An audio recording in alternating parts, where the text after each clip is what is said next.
제주항공 여객기 참사 이후 지역 여행업계의 시름이 깊어지고 있습니다. 겨울방학을 맞아 연초 특수를 누려야 하지만 취소 문의가 줄을 잇고 있습니다. 탄핵 정국에 이어 악재가 계속되면서 현장에선 코로나 당시처럼 위기를 맞는 게 아니냐는 불안감이 감돌고 있습니다. 김동엽 기자가 보도합니다. 179명의 목숨을 앗아간 무안공항 여객기 참사의 여파가 지역 여행업계로 이어지고 있습니다. 탄핵 정국으로 인한 환율 상승 등으로 가뜩이나 업계 분위기가 침울했는데 이번 사고 이후 소비 심리가 위축되면서 시민들이 지갑 열기를 더 주저하고 있는 겁니다.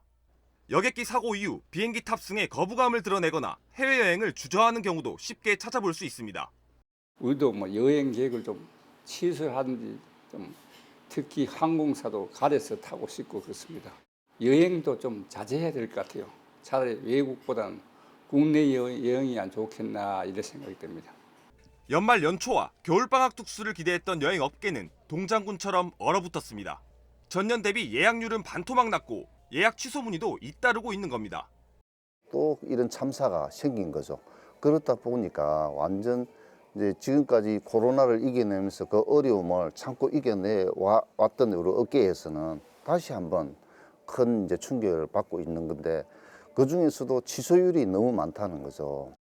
실제 참사 항공 업체인 제주항공의 경우 참사 하루 만에 예약 취소 건이 7만 건에 육박했는데 저가 항공 업체에 대한 기피가 여행업계 전반에 대한 타격으로 이어지진 않을까 노심초사하는 목소리도 나오고 있습니다.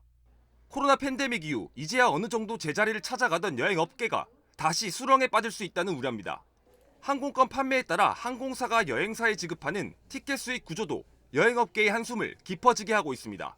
초대형 여행사를 제외하면 대부분 항공 발권과 패키지 상품의 매출 구조가 집중돼 있는데 이마저도 대부분 지난해 실적 100% 달성이 지급 기준이기 때문에 항공권을 팔고도 수익을 가져가지 못하는 경우가 허다하기 때문, 항공권 인센티브 수익 의존성이 높기 때문에 항공기 참사에 따른 이용객 저하는 업계에 치명적인 영향을 미칠 수밖에 없는 겁니다. 여행업계의 회복 탄력성이 타 산업에 비해 낮은 이유도 바로 이 때문입니다.